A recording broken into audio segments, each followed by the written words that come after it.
Before Bruce Lee became a global icon, before the lightning-fast punches, philosophical wisdom, and worldwide fame, he was a young boy growing up in a world full of challenges, discipline, and discovery. His early life was the foundation upon which his greatness was built. Bruce Lee was born on November 27, 1940, in San Francisco, during a time when his father, Lee Hoi-chen, a famous Cantonese opera star, was touring the United States. Shortly after, his family returned to Hong Kong, where Bruce would spend his childhood. Growing up in the shadow of war and cultural change, he learned early on about resilience and adaptation. As a child, Bruce was energetic, curious, and mischievous, traits that would later define his unstoppable drive.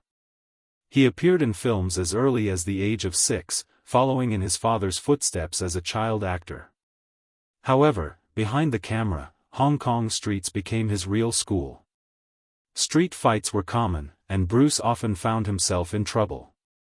It was in these moments that he began to realize the importance of control, discipline, and purpose.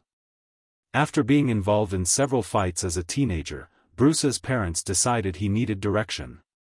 That's when he began training under Yip Man, the legendary master of Wing Chun Kung Fu. Under Yip Man's guidance, Bruce discovered that martial arts were more than just a way to fight, they were a path to self-mastery. He learned patience, focus, and respect, shaping his understanding of strength not just as power, but as character. However, Bruce's fiery spirit and bold confidence sometimes caused conflict.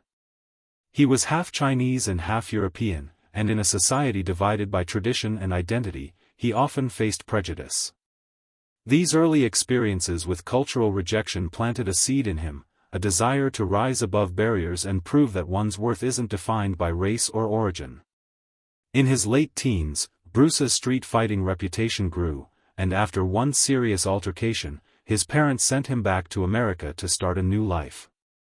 Arriving in Seattle with little money but boundless determination, Bruce began teaching martial arts to survive. It was there that his philosophy started to take shape, the idea that martial arts was a form of self-expression, not just combat. His early struggles, the discipline of acting, the chaos of Hong Kong streets, the teachings of Yip Man, and the sting of prejudice, all forged his character. Each experience taught him resilience, creativity, and self-awareness. Those early life experiences built the foundation of Bruce Lee's philosophy, to face challenges head-on, to adapt like water, and to transform pain into power. They didn't just shape the fighter he became, they shaped the thinker, teacher, and legend whose influence continues to inspire generations around the world. Growing up in Hong Kong, Bruce was surrounded by both opportunity and conflict. His father's fame brought him into the entertainment world early, but his